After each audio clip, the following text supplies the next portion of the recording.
Anya.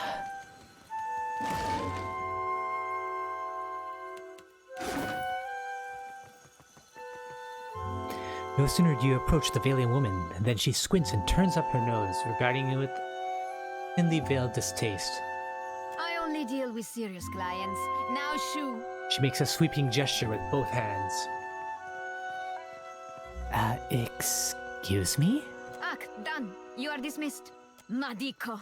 But it is impossible to find skilled work when every competent freelancer wastes their shore leave in the wild mare. She grimaces toward the east.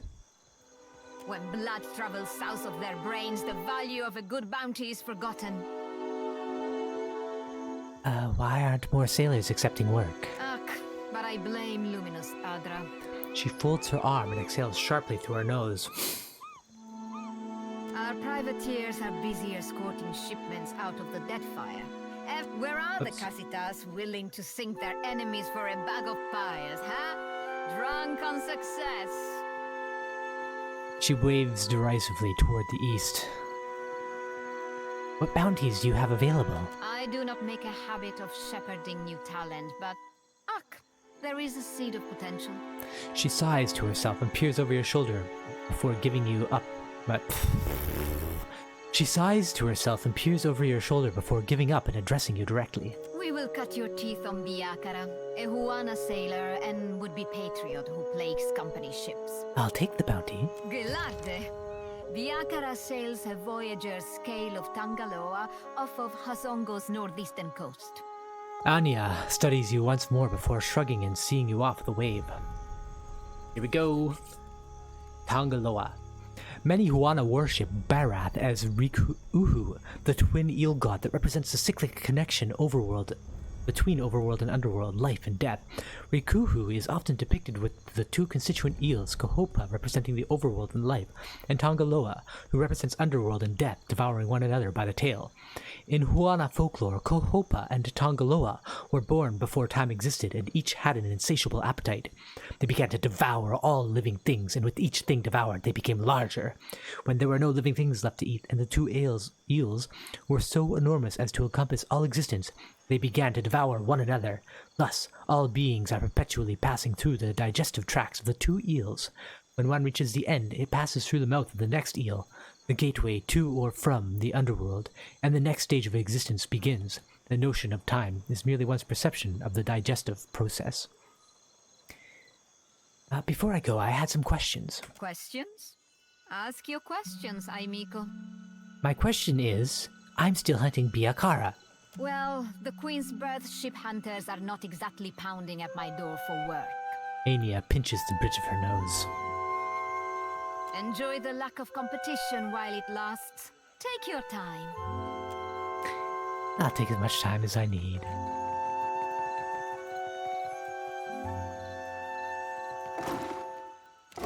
This looks like...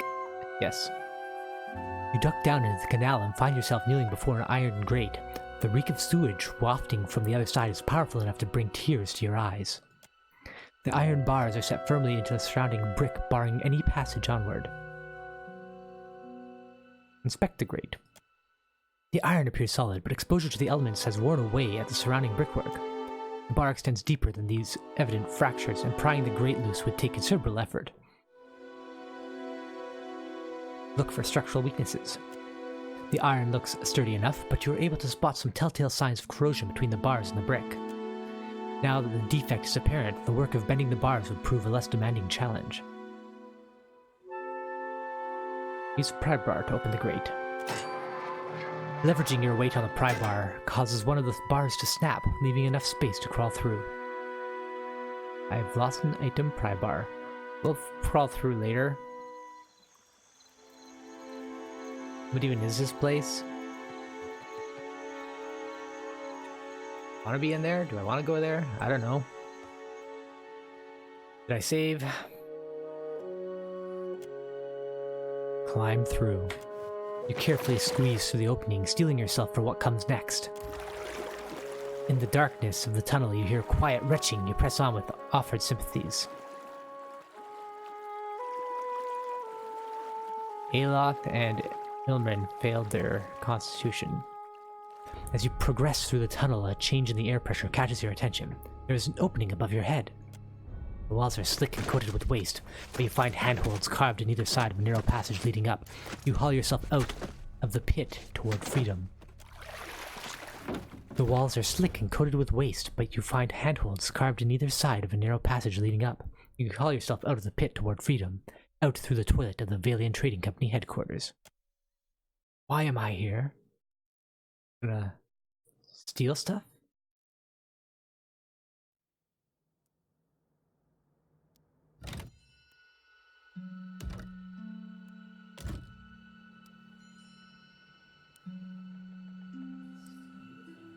The lighting in here makes for a flattering reflection.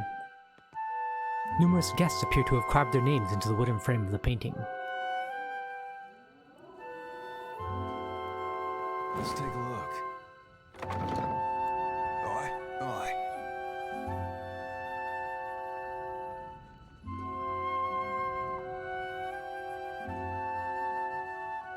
Oh, think I can't see you, you sneaky bastard.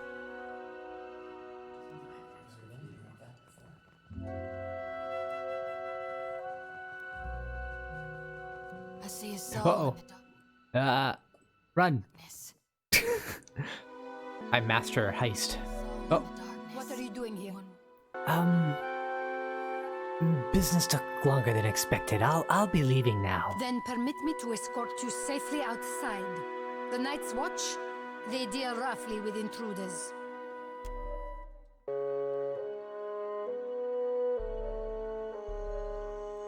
I heard you and Isilmir again.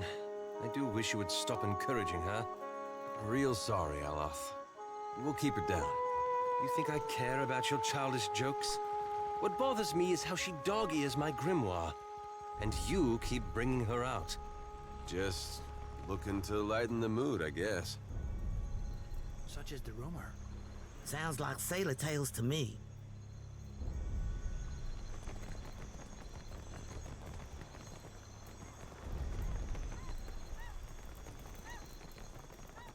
Oh.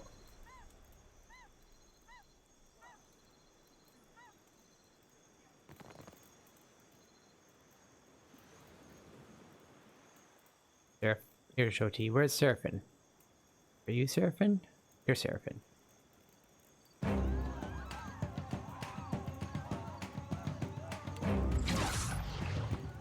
What we got? Wild Sprint. Nimble Inspiration. Frenzy. Their armor? 9. Everything's armor is so high.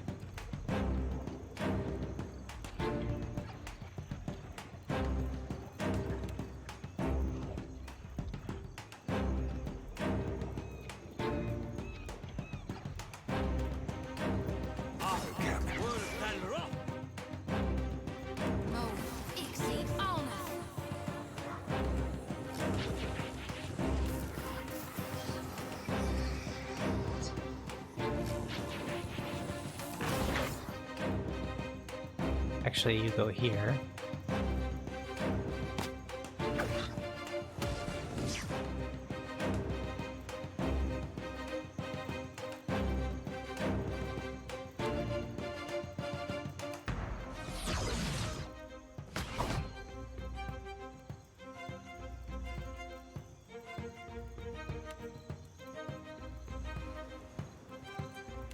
Oops.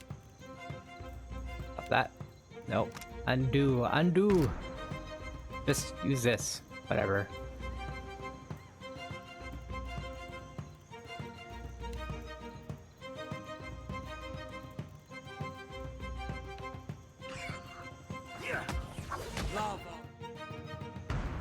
Happy to oblige.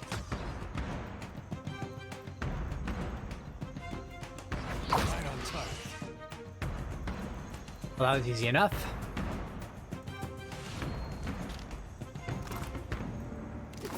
Done and done.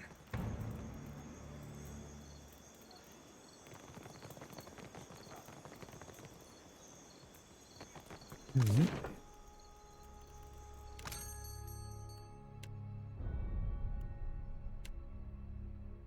Now, where's water?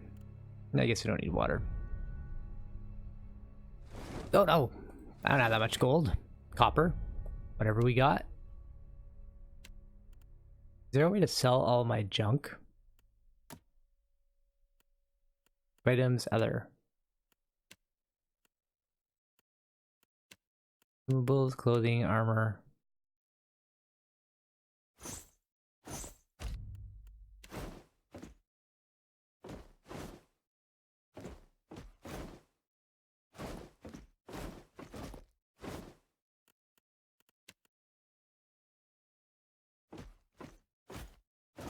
Oh, that's a lot of shields.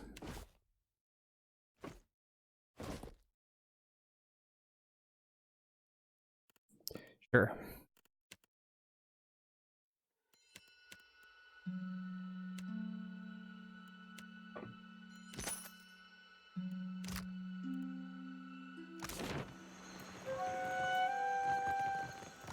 Anywhere I haven't been.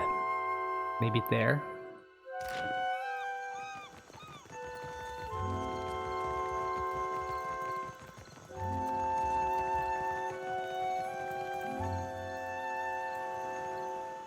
Can I change scroll speed?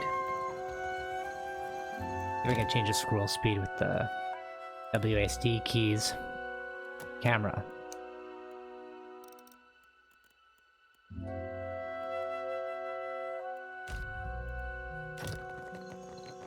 That's better. Cobbler. In the market for decent footwear? You won't find any cat leather around in my shop. Some of us hold ourselves to a higher standard. The merchant gestures for you to speak freely. Of course. Come take a look. Stride and resolve. That's it.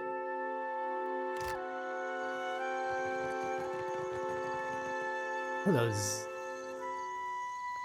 Feeling proud to be a Valera for once. Oh, good. I'm so happy for you.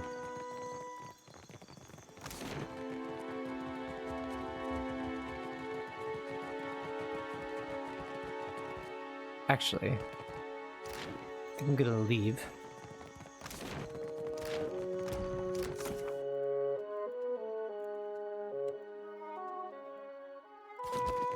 And go back to that cave that I passed by earlier.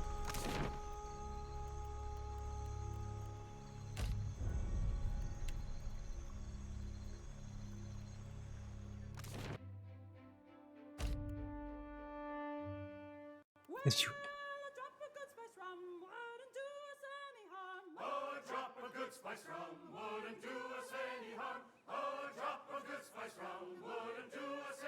As you ready your ship, a cloaked figure mounts the gangplank and roughly forces a burned book into your hands. They turn and depart without a word.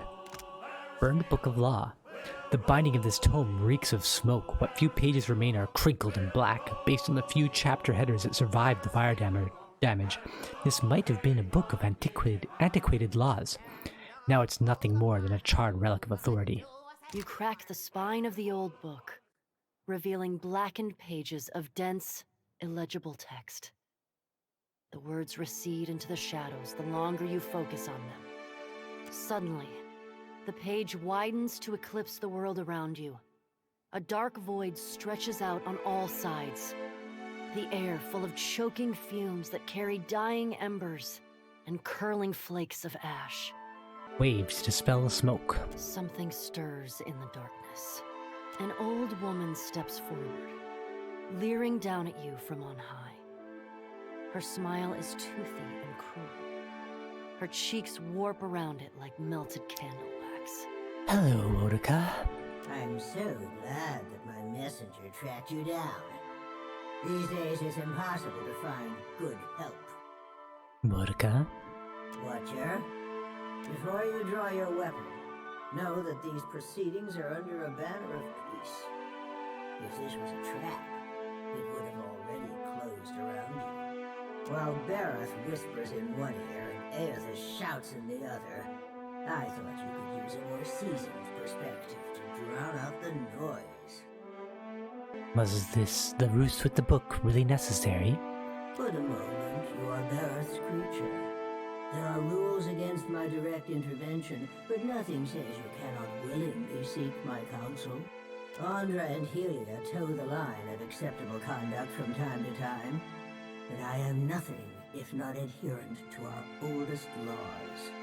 And what could you possibly say that I haven't heard already? Insolence will not help you here, child. Don't you find it unusual how open and accessible my siblings have made themselves? After millennia of subdued whispers, now they practically scream their intentions. I believe they're desperate. And isn't it strange how we never bicker unless a mortal is watching? Is it, then? You tell me. I would never deny that our pantheon is emotional, willful, and prone to overreaction. But we didn't get this far arguing over minutiae. If we still possessed our glorious titans, my siblings and I would have put an end to Aethys and his rampage by now.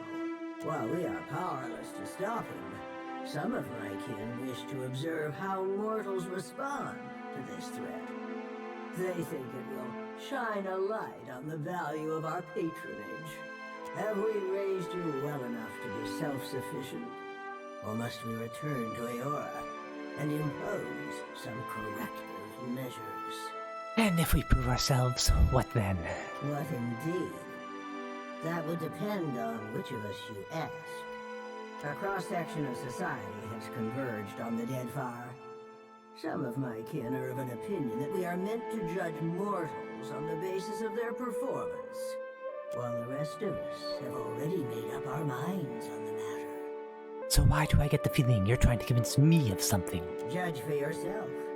But I think you'll find my intentions are more straightforward than you think. When we ascended to godhood, we did so to provide for a savage people. Our goal was to craft a society whose values were made to last. Perhaps even a society that had no need of us. A naive fallacy, but one that inspired my optimistic, misguided kin. How you and your allies counter this threat will demonstrate whether you are competent enough to guide your own destinies, or if we need to revise our strategy. The soft-hearted among us are counting on you to win this existential wager. No doubt, Aethys shares their sympathies. I do not. We exist to rule over mortals. Nothing can change that. So now you know the truth. I assume you have questions. The gods think my actions can prove their point about mortal society? I'm just one person. You can't judge all of mortality on my actions. Prove it or disprove it, yes. I never agreed to this arrangement, but if your example demonstrates mortal ineptitude, as I trust it will, then I can make the plan serve me. By inept, then that makes your servant Theos even more so. An assertive minority of gods believe that your choices will prove the value of their wild optimism. As if mortal collaboration and ingenuity are endorsements of our leadership. Then there are those of us who know better, who are not so easily convinced. Kith are vulnerable, unless they submit to the destiny we chart for them. Thinking otherwise can only breed dissent and chaos. Tell me about this enlightened society you once wanted. It was an ambitious plan, our utopia. Perhaps too ambitious. We ascended to power, responding to a need inadequately satisfied. Assuming these roles gave us the authority to mold Eora over time, to influence you and lay the groundwork for a society yet to come.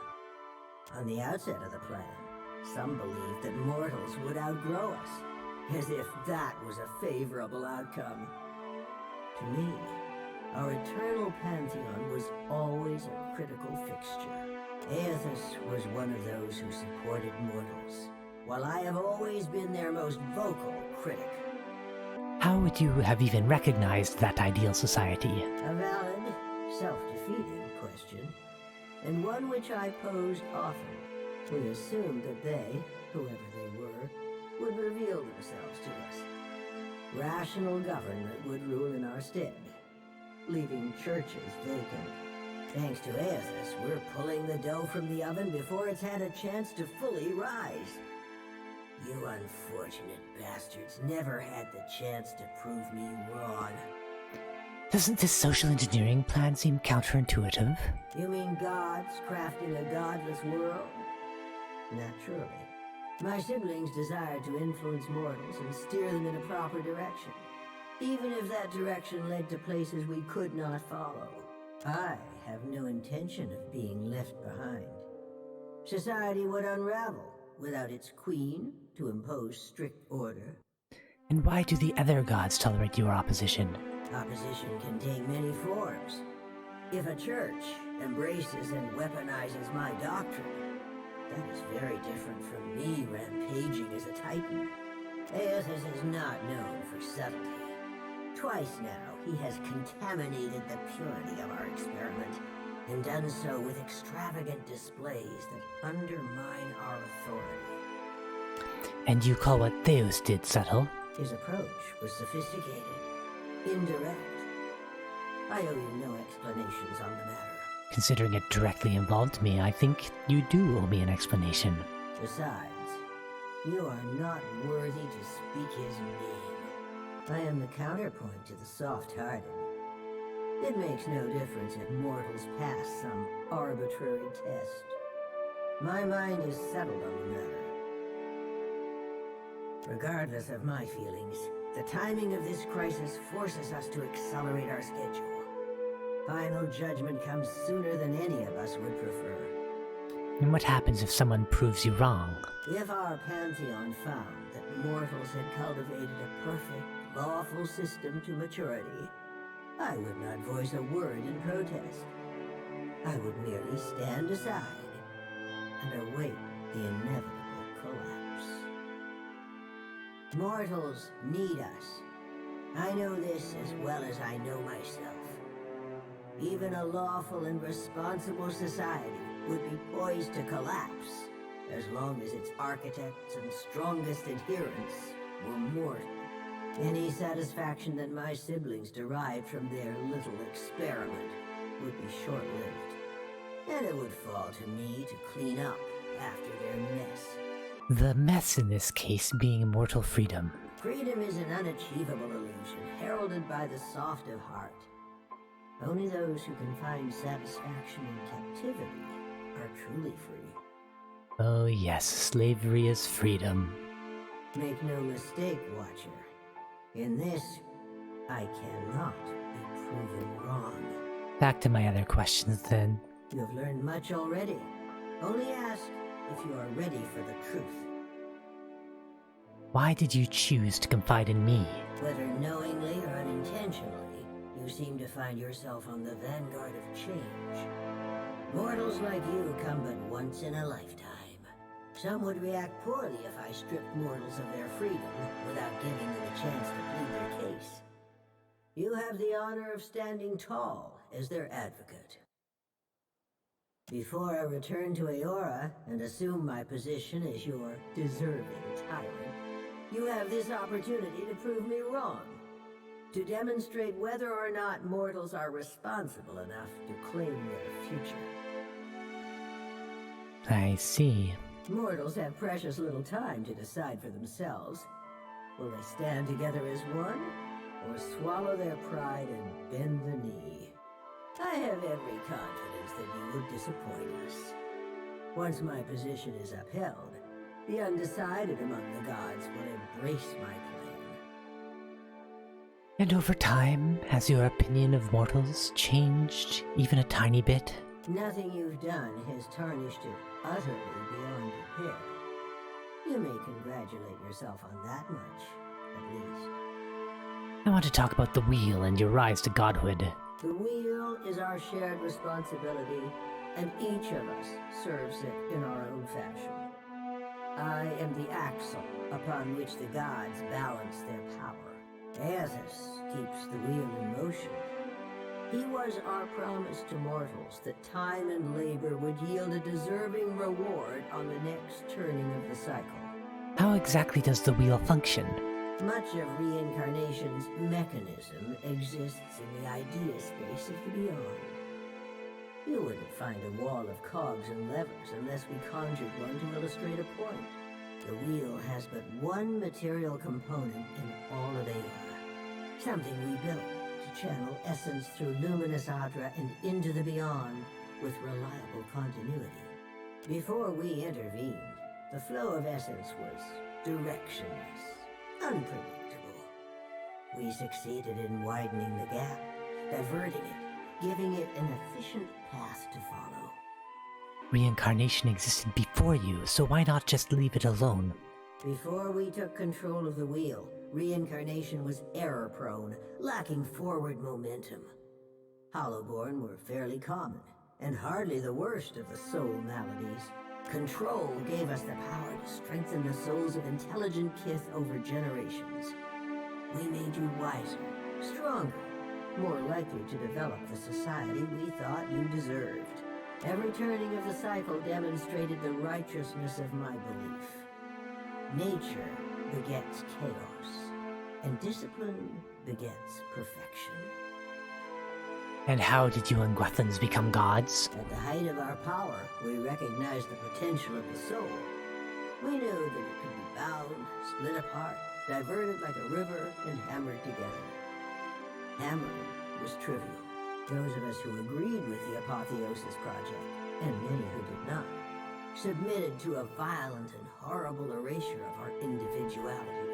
After the dust settled, we adopted the forms of beings from Aeora's most prevalent myths. There were other faiths and legends, but we labored to strike their names from history. So you're telling me that you've created yourself in the image of old fictitious gods? Or were they just the ones who came before you? Back to my other questions. Speak, Watcher. It isn't every day that I open myself to these communions, so spend your breath wisely. Close the book. We'll speak again. Yes, I think we will. This is not the end of our discussion. You know how to find your way back to this place. Wotica nods stiffly. You feel her presence drift as a breeze, rustling as it goes.